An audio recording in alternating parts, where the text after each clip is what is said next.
Hello दोस्तों, UPSC Hindi के online study platform में मैं निशांत त्रिपाठी आप सभी का स्वागत करता हूं। दोस्तों, जैसा कि हम लोगों ने आपसे वादा किया था कि हम लोग यूपी पीसीएस मेंस के एग्ज़ाम को ध्यान में रखते हुए जो यूपी स्पेशल के क्वेश्चंस बन सकते हैं उनकी एक सीरीज़ लेके आएंगे।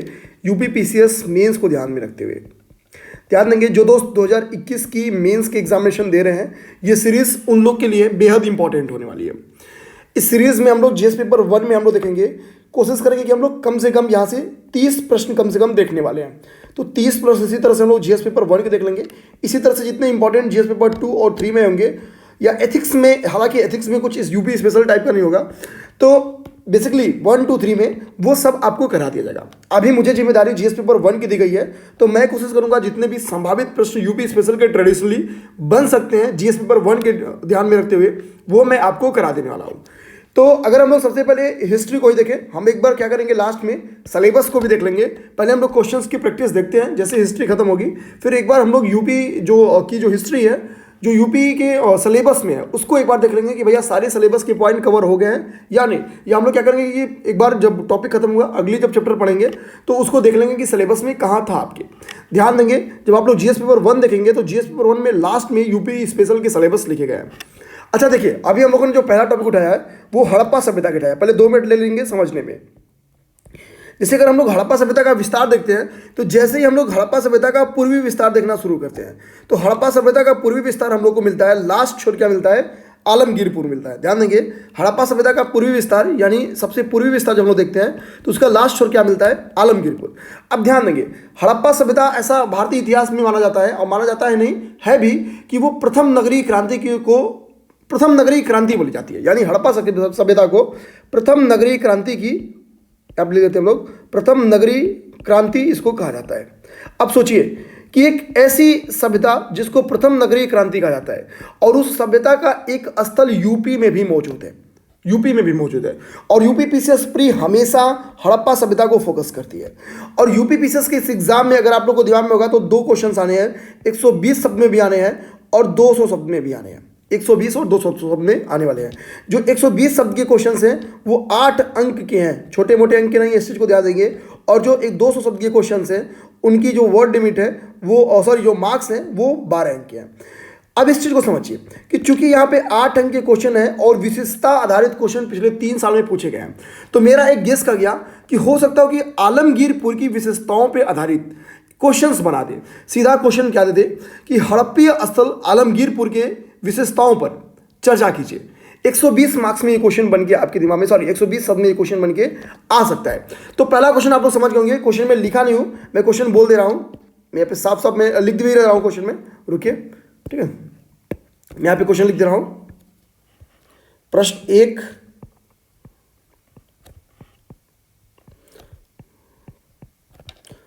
हड़प्पीय स्थल आलमगीरपुर, हड़प्पीय स्थल आलमगीरपुर, ठीक है, एक सेकंड, आलमगीरपुर की विशेषताओं पर चर्चा करें, की विशेषताओं पर चर्चा करें, विशेषताओं पर चर्चा करें। सपोज ये क्वेश्चन बन के आ सकता है और आलमगीरपुर पे अगर क्वेश्चन बनेगा तो मेरा मानना है कि यही क्वेश्चंस बनेगा, ठीक है, यही क्वेश्चन बनेगा। क्योंकि हड़प्पा पीरियड में ये क्वेश्चंस अगर यहां से बनाना चाहेगा हड़प्पा पीरियड से तो यूपी स्पेशल में ये क्वेश्चन दे सकता है। अच्छा, हम लोग क्या करेंगे, पहले तो हम लोग एक बार बेसिक देख लेते हैं जिसको हम लोग इंट्रो वगैरह में यूज भी कर सकते हैं। तो जाहिर सी बात है कि किसी भी आंसर के 3 पार्ट होंगे, इंट्रो लिखना है, मेन बॉडी लिखनी है और फिर फाइनली कंक्लूड कर देना है, ठीक है, और उसको कंक्लूजन लिख देना है। यहाँ पे हम लोग लास्ट में लिखते हैं कंक्लूजन लिख देना है, ठीक है। अब इंट्रो में क्या होता है, एक बार हम लोग इसकी इंट्रो क्या हो गई कि भैया सीधे से तो एक तो यही कि जो आलमगीरपुर है, आलमगीरपुर हड़प्पीय सभ्यता का सबसे पूर्वी स्थल है जो कि उत्तर प्रदेश के मेरठ में पाया जाता है। क्योंकि हम लोग ध्यान देंगे उत्तर प्रदेश के मेरठ में पाया जाता है, मेरठ यूपी, उत्तर प्रदेश के मेरठ में आलमगीरपुर नाम का यह जगह है। अब हम लोग यहीं पे आप लोग चाहिए तो इतने पे ही आप लोग इंट्रो को ब्रेक कर सकते हैं। थोड़ा और अगर स्मार्ट तरीके से लिखना चाहेंगे तो आप लोग ये फैक्ट भी जोड़ सकते हैं कि यमुना की सहायक नदी, ध्यान देंगे, यमुना की सहायक नदी यमुना की सहायक नदी, इसका नाम है हिंडन नदी। हिंडन नदी, ये प्री के लिए भी इंपॉर्टेंट है। हिंडन नदी, इसी नदी पर आलमगीरपुर स्थित है। तो पेपर में क्वेश्चन भी आ सकता है कि आलमगीरपुर निम्नलिखित में से किस नदी के किनारे स्थित है।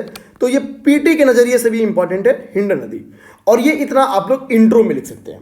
इंट्रो में क्या लिख सकते हैं कि आलमगीरपुर हड़प्पा सभ्यता का सबसे पूर्वी स्थल है, जो कि उत्तर प्रदेश के मेरठ जिले में पाया जाता है, यमुना नदी की सहायक नदी हिंडन नदी के किनारे, ठीक है, या हिंडन नदी के किनारे मेरठ शहर में पाया जाता है। ये हो गया बेसिकली आपकी इंट्रो। इंट्रो को और भी थोड़ा सा अगर फैक्चुअली बनाना चाहते हैं या थोड़ा सा और भी स्मार्ट बनाना चाहते हैं, तो यहाँ पे आप लोग इसके जो खोजकर्ता थे उनका नाम था यज्ञदत्त शर्मा। इनके खोजकर्ता का नाम था यज्ञदत्त शर्मा। ये सब आप लोग क्या कर सकते हैं, इंट्रो में डाल सकते हैं। ये है खोजकर्ता। पंजाब विश्वविद्यालय ने इस शहर की खोज की थी, इस नगर की खोज की थी, इस चीज को ध्यान में देंगे। तो ये जो सहायक नदी है, जिस नदी के किनारे स्थित है, और ये सारी विशेषताएं आप लोग क्या कर सकते हैं, इंट्रो में डाल सकते हैं।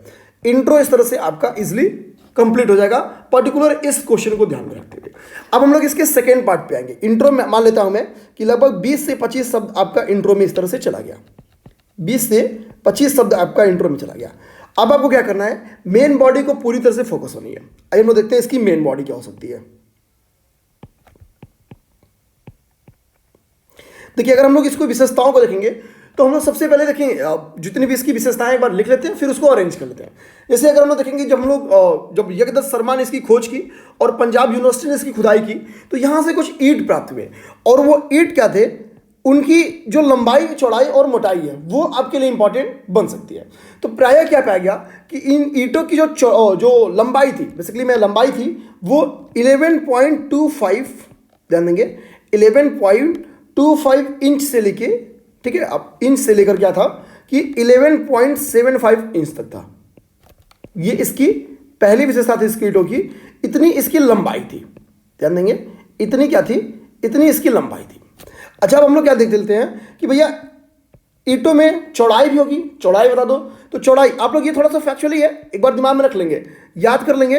तो इतना इंच 5.25 से लेके 6.25 इंच की इनकी यहाँ पे पाई गई ईंटों की चौड़ाई है। और यहाँ पे पाए जाने वाले ईंटों की जो मोटाई है, ध्यान देंगे, जो मोटाई है वो हम लोग कह सकते हैं कि लगभग 2.50 हम लोग कह सकते हैं, यहाँ से लेके 2.75 इंच की इसकी मोटाई है। तो ये तो यहाँ पे पाए जाने वाली ईंटों की लंबाई, चौड़ाई और मोटाई लिखी गई है।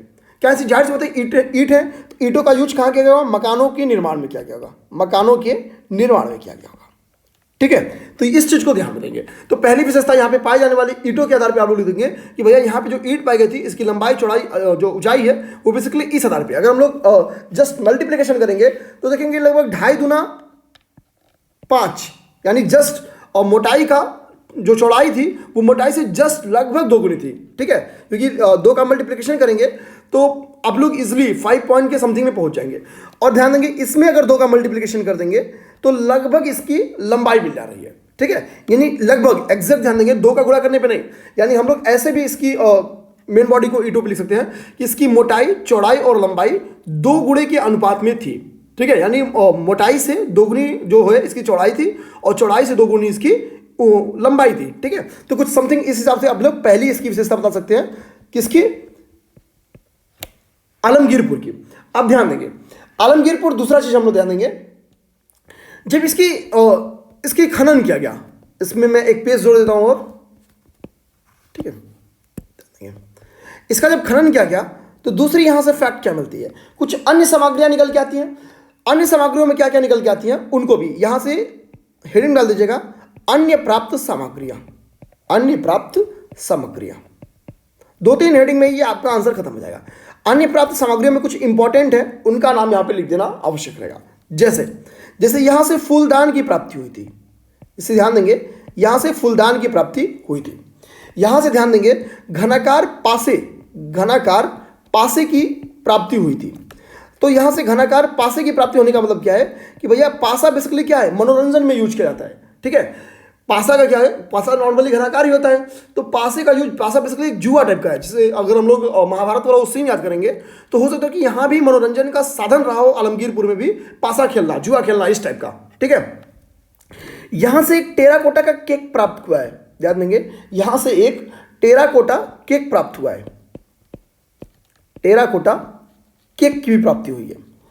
इसके बाद से हम लोग ध्यान देंगे, एक कुबड़ बल वाले बैल की यहां से मूर्ति प्राप्त हुई है, एक कुबड़ वाले बैल की, हालांकि ये पूरे हड़प्पी पीरियड की ही विशेषता रही है, एक कुबड़ वाला बैल, इसकी भी प्राप्ति यहां पर हुई है। और साथ ही साथ इसके साथ यहां से सांप की भी मूर्तियां प्राप्त हुई हैं, सांप की मूर्तियां प्राप्त हुई हैं। तो यहां से प्राप्त अन्य महत्वपूर्ण सामग्रियों में सेकेंड हेडिंग के माध्यम से आप लोग इसको समझा दीजिएगा। अब ध्यान देंगे, यहां से जो सामग्रियां पाई गई हैं प्रायः वो मिट्टी की हैं, लेकिन यहां पे तीसरे फैक्ट में यहां पे धातु सामग्रियों का अभाव है। यहां पे लिख देंगे आप लोग तीसरी हेडिंग में, धातु सामग्रियों का अभाव। इसकी अगली विशेषता यही है कि यहां से धातु सामग्रियों का अभाव है, क्योंकि ये कांस्य युगीन सभ्यता भी थी, तो भी यहां पे क्या है कि इसके साक्ष्य नहीं पाए जाते हैं। तो धातु सामग्रियों का अभाव इसकी तीसरी विशेषता है। ध्यान देंगे, इस आलमगीरपुर जो कि इसका अंतिम चरण है, ध्यान देंगे सभ्यता क्या है, सभ्यता सिंधु जो सप्त सिंधु प्रदेश है यहां से बढ़ती हुई कहां गई है, आलमगीरपुर में गई है, आलमगीरपुर में गई है। यानी ये लास्ट सभ्यता, यानी ये सभ्यता का अंतिम चरण रहा होगा आलमगीरपुर। और यहां से धातु सामग्रियों का अभाव, ये थोड़ा सा एक संशय वाला पॉइंट है। हालांकि ध्यान देंगे ऐसा नहीं कि टोटल नहीं पाएगा, जैसे यहां से क्या है, तांबे का एक ब्लेड पाया गया है, तांबे का यहां से एक टूटा हुआ ब्लेड मिला है, तांबे का एक टूटा ब्लेड मिला है। ध्यान देंगे, इस चीज को सीरियसली लेंगे, ये नहीं सोचेंगे कि ये बिल्कुल फैक्चुअली है। इस हिसाब से फॉर्मेटिंग करके समझाने में आप समझिए कि मैं इस कंटेंट को प्रॉपर गूगल करके इसलिए 2 घंटे के करीब मैं खर्च किया हूं, इसलिए ताकि आप लोग का 2 घंटे ना खर्च हो और एग्जाम में अगर क्वेश्चन आए तो इजिली आप लोग कर सकें और उसको करने में सक्षम हो। ध्यान देंगे, तो यहां से एक तांबे का टूटा हुआ, यहां से एक तांबे का टूटा हुआ ब्लेड मिला है, ठीक है, यहां से तांबे का एक टूटा हुआ ब्लेड मिला है। और इसी आधार पर बोला जाता है कि भैया एक ही अभी साक्ष्य मिला है, हो सकता है कि ठीक से खुदाई हो ना हो पाने के कारण भी एक इसकी सीमा रही हो। हालांकि यहां पे अभी तक के साक्ष्यों के हिसाब से धातु सामग्रियों का यहां पे अभाव पाया गया है। हालांकि इसकी सबसे महत्वपूर्ण विशेषता, इसको आप चाहें तो ऊपर भी लिख सकते हैं, ऐसा माना जाता है कि आलमगीरपुर हड़प्पी सभ्यता का उत्पादन क्षेत्र रहा होगा, उत्पादन क्षेत्र है, यानी फैक्ट्री वगैरह टाइप का रहा होगा। ये उत्पादन क्षेत्र इसका अगली विशेषता है, क्योंकि यहां से जो स्रोत पाए गए हैं वो बल्क में पाए गए। जैसे एक ही जगह से बर्तन के बहुत स्रोत पाए गए, तो ये माना गया कि ये बर्तन की फैक्ट्री रही होगी। यहाँ पे मनकों की स्रोत पाई गई है, यहाँ पे खूब सारे मनकों की, खिलौनों के खूब सारे स्रोत पाए गए हैं, खिलौनों के। और उन स्रोत को देख के ऐसा लगता है कि इनकी फैक्ट्री रही होगी, इनके उत्पादन स्रोत रहेंगे यहाँ पे। इस चीज को ध्यान में रखेंगे। तो इस आधार पे आप लोग इन 4 विशेषताओं के आधार पर अपनी जो आंसर्स है उसकी मेन बॉडी को कंप्लीट कर सकते हैं। इन आधार पे आप लोग लगभग 70 से 80 वर्ड, एक पॉइंट में अगर आपका 20 वर्ड लग जाता है तो 20 चौके 80 शब्द में आप लोग की मेन बॉडी खत्म हो जाएगी, मेन बॉडी खत्म हो जाएगी। अब आपके पास लगभग 20 शब्द पड़ता है और इस 20 शब्द में आप लोग कंक्लूड कर सकते हैं, कंक्लूजन में डाल सकते हैं। कंक्लूजन आप ऊपर के पॉइंट से लेते हुए भी डाल सकते हैं। कंक्लूजन आप ये भी डाल सकते हैं कि भैया हड़प्पी सभ्यता का उपयुक्त साक्ष्यों के आधार पर कहा जा सकता है कि हड़प्पा सभ्यता का एक महत्वपूर्ण स्थल था, ईटीसी ईटीसी, ठीक है। तो कंक्लूजन आप लोग अपने हिसाब से बना सकते हैं। तो इस तरह से अगर आप लोग 20 शब्द दे देंगे कंक्लूजन में तो आपके 120 शब्द में ये पूरे आंसर तैयार हो जाएंगे। एक बार हम लोग बस 2 सेकंड में समझ लेते हैं, 2 नहीं 1 मिनट में। तो आलमगीरपुर के बारे में हम लोग क्या जाना कि भैया आलमगीरपुर हड़प्पी स्थल था और यह यमुना नदी की सहायक नदी जो कि हिंड नदी है उसके किनारे इसकी प्राप्ति हुई है। मेरठ के उत्तर प्रदेश के मेरठ जिले में ये शहर है या ये पुरातत्व स्थल है। खोजकर्ता इसके यज्ञदत्त शर्मा रहे, पंजाब यूनिवर्सिटी ने इसकी खोज में महत्वपूर्ण भूमिका निभाई हुई है। यहाँ पे पाए गए ईंटों के आधार पर हम लोगों ने एक इसकी विशेषता देख ली है। कुछ अन्य सामग्रियां जैसे फूलदान, घनाकार पासा, टेराकोटा केक, एक कुबड़ वाले बैल और सांप की मूर्तियां, ये सारे हम लोग कह सकते हैं यहाँ से मूर्तियां मिली हुई हैं, ठीक है। धातु सामग्रियों का यहाँ पे प्राय अभाव पाया गया है क्योंकि यहाँ से सिंगल एक तांबे का टूटा हुआ ब्लेड पाया गया है। तो ऐसे धातु के बहुत कम एग्जाम्पल यहाँ पे हैं जिनमें आप एग्जाम्पल के तौर पे आप लोग ये जरूर दीजिएगा कि तांबे का टूटा हुआ ब्लेड पाया गया। आप लोग के दिमाग में अगर कुछ और भी फैक्ट आएगा तांबे का तो दे दीजिएगा कि ऐसा नहीं तो कि पूर्णतः अभाव है, एक आध एग्जाम्पल पाए गए हैं। उत्पादन स्रोत, ये विशेषता आप लोग जरूर लिखिएगा क्योंकि ये महत्वपूर्ण विशेषता है कि यह एक उत्पादक क्षेत्र था। इस चीज का मतलब है कि यहां से ट्रेड वगैरह काफी होता रहा होगा, ट्रेड वगैरह काफी यहां पे होता रहा होगा। तो यानी यहां से पता चलता है कि आलमगीरपुर एक डेवलप्ड एरिया रहा होगा, ठीक है। तो इस तरह से ये पहला हम लोग का क्या हुआ, एंशिएंट हिस्ट्री से हम लोगों ने उठा के इसको देख लिया। एंशिएंट हिस्ट्री से जो यूपी, क्योंकि उत्तर प्रदेश का इतिहास पूछा हुआ है, साफ साफ आपके सिलेबस में मेंशन है। अब हम लोग सेकंड आते हैं। सेकंड हम लोगों ने एक उत्तर प्रदेश के कल्चर आर्ट से क्वेश्चन उठाए हैं। ठीक है। और 8 से हम लोग क्या किए हैं, पहले हम लोग शास्त्रीय नृत्य उठा लिए हैं, ठीक है, शास्त्रीय नृत्य उठा लिए। तो ये आज का हम लोग का दूसरा नंबर क्वेश्चन है, ध्यान देंगे। शास्त्रीय नृत्य में हम लोगों ने, आप लोग नृत्य ऊपर बना हुआ है, आप लोग उसी को देख के अंदाज लगा लेंगे कि भैया हम लोग किस नृत्य की बात कर रहे हैं, यानी हम लोग किस नृत्य की चर्चा कर रहे हैं, उसका आप लोग अंदाजा ऊपर देख के ही लगा लेंगे। तो ऊपर का नृत्य कुछ और नहीं है, ऊपर के नृत्य का नाम है कथक। कथक कथक पे भी आपसे यूपीपीसीएस में क्वेश्चंस बन सकते हैं, क्योंकि आपके सिलेबस में साफ साफ मेंशन है कि भैया उत्तर प्रदेश के नृत्य संगीत जो है उन पे मैं क्वेश्चंस पूछूंगा, ठीक है। तो जाहिर सी बात है, आप लोग यहाँ पे देख लीजिए, ये कथक डांस करती हुई दिखाई गई हैं। हालांकि ऐसा नहीं है कि डांस ये केवल महिलाएं करती हैं, ये डांस पुरुष भी करते हैं, पुरुष और स्त्रियां दोनों करती हैं, ठीक है। अब हम लोग क्या करते हैं, क्वेश्चन बन क्या सकता है, तो बेसिकली या तो ये सकता है भैया कि इस नृत्य शैली पर प्रकाश डालिए, या इनकी विशेषताओं पर प्रकाश डालिए, कुछ ऐसा, या इनका विकास कैसा हुआ इस पर प्रकाश डालिए। तो मैं कथक नृत्य से रिलेटेड जितनी भी चीजें मैं उस पर चर्चा कर दे रहा हूं, ताकि क्वेश्चन किसी भी प्रकार का बने, आपको समस्या ना हो। तो ध्यान देंगे, ना केवल उत्तर प्रदेश का, ये उत्तर भारत का ऐसा माना जाता है कि यह एक शास्त्रीय नृत्य है, एक महत्वपूर्ण शास्त्रीय नृत्य है, ठीक है। संपूर्ण उत्तर भारत का एक महत्वपूर्ण शास्त्रीय नृत्य माना जाता है। और ये एक ऐसा नृत्य है जो हिंदू मुस्लिम, ध्यान देंगे, हिंदू मुस्लिम परंपराओं के मेल से बना है, हिंदू मुस्लिम परंपरा के मेल से बना है। मैं ऐसा क्यों कर रहा हूं कि यह हिंदू मुस्लिम परंपरा के मेल से बना है, कारण यह है कि स्टार्ट में, ध्यान देंगे, अगर विकास क्रम भी पूछेगा तो विकास क्रम भी आप लोग इसी आधार पे समझा देंगे। स्टार्ट में पहले मैं एक बार समझा देता हूं इसको पूरा, फिर मैं क्वेश्चन के फॉर्म में इसको डिस्कस कर दूंगा। देखिए हुआ क्या कि जब हिंदू मुस्लिम परंपरा का मेल क्यों कहा जाता है, ध्यान देंगे, कथक नृत्य क्या है, इसको डेवलप तो प्राचीन भारत के मंदिरों में हुआ, यानी इसका जो डेवलपमेंट हुआ, DEVP हम लोग कहते हैं डेवलपमेंट, इसका डेवलपमेंट क्या हुआ, प्राचीन भारत के, मैं यहां पर लिख दूं, प्राचीन भारत के मंदिरों में इसका डेवलपमेंट हुआ। प्राय जो देवदासी थी उनके द्वारा इसको किया जाता था, ठीक है। तो यह नृत्य क्या है कि मंदिरों में डेवलप हुआ था, लेकिन समय के साथ हमको पता है कि दिल्ली सल्तनत का टाइम पीरियड आएगा, मुगल का टाइम पीरियड आएगा, तो जाहिर सी बात है वो भारत पे कंट्रोल करेंगे, तो यहाँ की कल्चर पे कंट्रोल करेंगे। तो वो क्या करेंगे कि इस नृत्य को अपने दरबार में लेके आएंगे। अच्छा एक चीज सोचिए, जब यह भारत के प्राचीन मंदिरों में किया जाएगा तो यहाँ पे सब्जेक्ट क्या रहेगा, इस नृत्य का सब्जेक्ट क्या रहेगा, इस नृत्य का सब्जेक्ट धार्मिक रहेगा या गैर धार्मिक रहेगा। तो इसी से पता चलता है इस नृत्य का सब्जेक्ट धार्मिक रहेगा, यानी जो इसमें जिन कथाओं के आधार पर इसमें डांस की जाती रहेगी वो कथा रामायण आधारित होंगी, ये कथाएं पुराण आधारित होंगी, ये कथाएं महाभारत आधारित होंगी, ये कथाएं महाभारत आधारित होंगी, ठीक है। इससे पता चलता है कि इसकी जो प्रकृति थी, इसको जो नोचर थी वो धार्मिक प्रकृति का था, धार्मिक प्रकृति का था। अब ध्यान दीजिए, अब जब मुस्लिमों का टाइम पीरियड आएगा, जो मुस्लिम शासकों का टाइम पीरियड आएगा, दिल्ली सल्तनत और मुगल पीरियड, तो वो क्या करेंगे, इस नृत्य संगीत में जो विशेषताएं थी, क्योंकि डांसिंग के और सोर्स थे नहीं, बेहतरीन डांसिंग थी, मनोरंजन का सबसे महत्वपूर्ण साधनों में से एक था, तो वो क्या करेंगे, इसको दरबारी नृत्य के तौर पर पेश करेंगे। यानी अब क्या करेंगे, बोलेंगे भैया एक काम करो, वहां पे छोड़ो और आओ दरबार में ना नृत्य करो। तब अब इसका विकास क्या होगा, दरबारी नृत्य के तौर पर होगा, दरबारी नृत्य। यानी यहां पे दरबारी नृत्य के तौर पर इनको संरक्षण किसका मिलेगा, मुगल और, यानी हम लोग लिखते हैं दिल्ली सल्तनत, दिल्ली सल्तनत, सल्तनत प्लस जो मुगल काल के शासक हैं, मुगल काल के शासक है, इनका संरक्षण इसको प्राप्त होगा। अब जब यह कला दरबारी नृत्य हो जाएगी तब इसकी प्रकृति कैसी रहेगी, तब इसकी प्रकृति क्या हो जाएगी, चाटुकारिता टाइप की हो जाएगी। यानी हम चाटुकारिता मतलब बेसिकली जो उनकी डिमांड होगी उस हिसाब से सप्लाई करेंगे। अब इसकी प्रकृति क्या हो जाएगी, गैर धार्मिक हो जाएगी, गैर धार्मिक हो जाएगी। तो इसकी पहली विशेषता क्या हो गई, इसकी एक विशेषता हो गई कि यह धार्मिक और गैर धार्मिक दोनों प्रकार की विशेषताओं पे अगर क्वेश्चन आ जाएगा तो यह धार्मिक एवं गैर धार्मिक प्रकार की है। उदाहरण के तौर पे यह मंदिरों में की जाती थी जिसमें इसका सब्जेक्ट रामायण पुराण और महाभारत था।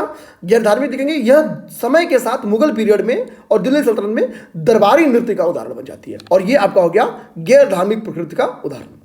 अच्छा ध्यान देंगे, इसकी एक विशेषता में यह पुरुषों और महिलाओं दोनों के द्वारा किया जाता था, पुरुष पर प्लस महिला, यह दोनों के द्वारा किया जाता था, पुरुष और महिला दोनों के द्वारा किया जाता था।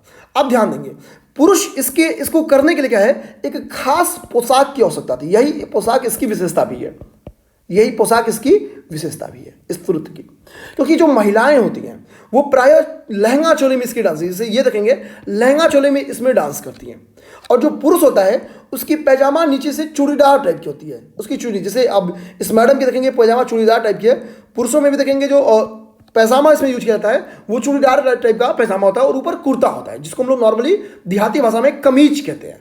ठीक है, तो पुरुष यहाँ पे चूड़ीदार, अगर हम लोग महिलाओं को देखेंगे तो महिलाएं कैसा वस्त्र धारण करती हैं, पोशाक में मैं क्या करता हूँ नीचे लिख देता हूँ पोशाक, मैं यहाँ पे एक हेडिंग डाल के लिख देता हूँ पोशाक। पोशाक पोशाक में यहाँ पे क्या है, पुरुष और महिलाओं की पोशाक यहाँ पे डिफरेंट है। जैसे जैसे पुरुष वर्ग क्या है, पुरुष वर्ग यहाँ पे चूड़ीदार पैजामा पहनेगा, चूड़ीदार पैजामा पहनेगा। आपको विशेषताओं पे अगर लिखने का आएगा तो यही सब लिखना है, ध्यान देंगे। चूड़ीदार पैजामा पहनेगा, प्लस क्या पहनेगा, चूड़ीदार पैजामे के साथ साथ वो ऊपर तो कुछ पहनेगा, नंगा तो नहीं नाचेगा, कमीज पहनेगा। से महिलाएं क्या करेंगी, तो महिलाएं डांस करते समय इसमें जो पोशाक पहनती थी वो चोली एवं लहंगा होता था, चोली एवं लहंगा होता था, चोली एवं लहंगा होता था। तो ये आप लोग एक और विशेषताओं पे इसको लिख सकते हैं, मतलब ये जो मैं प्लस प्लस प्लस कर रहा हूं ये आप लोग विशेषताओं पे लिख दीजिएगा। अब देखिए डेवलपमेंट को समझिए। अब ये दरबारी नृत्य के तौर पे क्या हुआ, इसका विकास हुआ।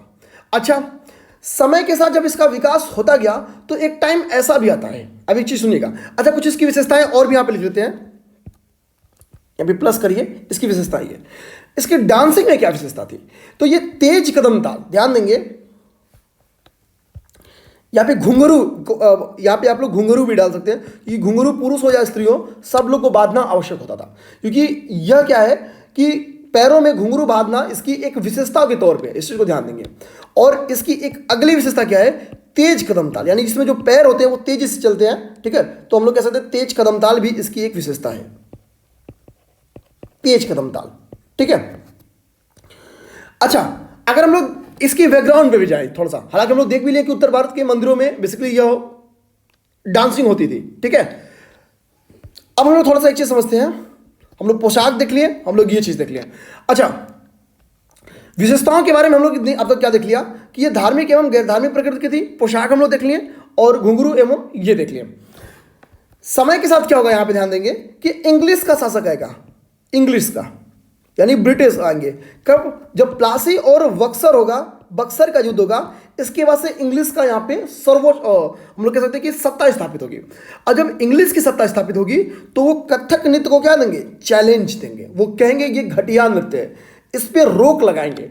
यानी जब इंग्लिश का टाइम पीरियड आएगा तब इसके संरक्षण का अभाव होगा, संरक्षण का अभाव आएगा।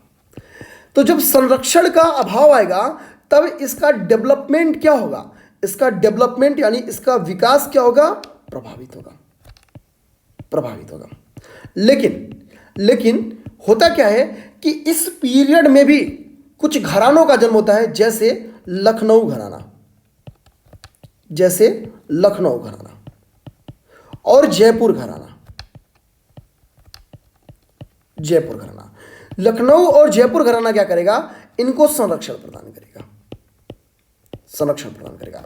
जैसे लखनऊ घराने में तो बेसिकली ध्यान देंगे, लखनऊ घराने में जो वाजिद अली शाह थे, ठीक है, वाजिद अली शाह, इन्होंने संरक्षण प्रदान किया,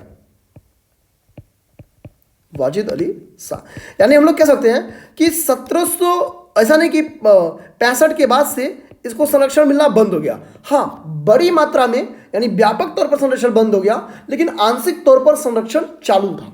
क्यों, क्योंकि इन घरानों के माध्यम से इसको संरक्षण समय के साथ मिलता रहा। अब ध्यान देंगे, जब इन घरानों का समय के साथ इसको संरक्षण मिलता रहा तो नो डाउट क्या होगा, नो डाउट इसका डेवलपमेंट होगा। और आज़ादी के बाद से क्या हुआ कि अन्य क्षेत्रों में भी फैल जाता है, Punjab, Haryana, JNK, different areas में जाता है। हालांकि इसकी मुख्य विशेषता क्या है, उत्तर प्रदेश है, इस चीज को ध्यान देंगे।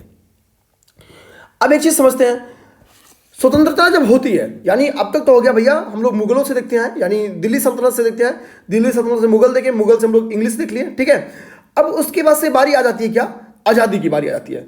जब देश आजाद होता है, स्वतंत्रता पश्चात, ध्यान देंगे, स्वतंत्रता पश्चात इसको संरक्षण देने के लिए क्या किया गया कि जो शास्त्रीय नृत्य हैं, जब शास्त्रीय नृत्य घोषित किए गए तो इनको उन 6 शास्त्रीय नृत्यों में से एक के रूप में शामिल किया गया। ठीक है, यानी जैसे ही इनको भारत सरकार ने शास्त्रीय नृत्य के तौर पर शामिल किया, वैसे ही प्रूफ क्या हो गया कि भैया अब इनको संरक्षण कौन देगी? भारत सरकार देगी। संरक्षण मिलना इनका तय हो गया।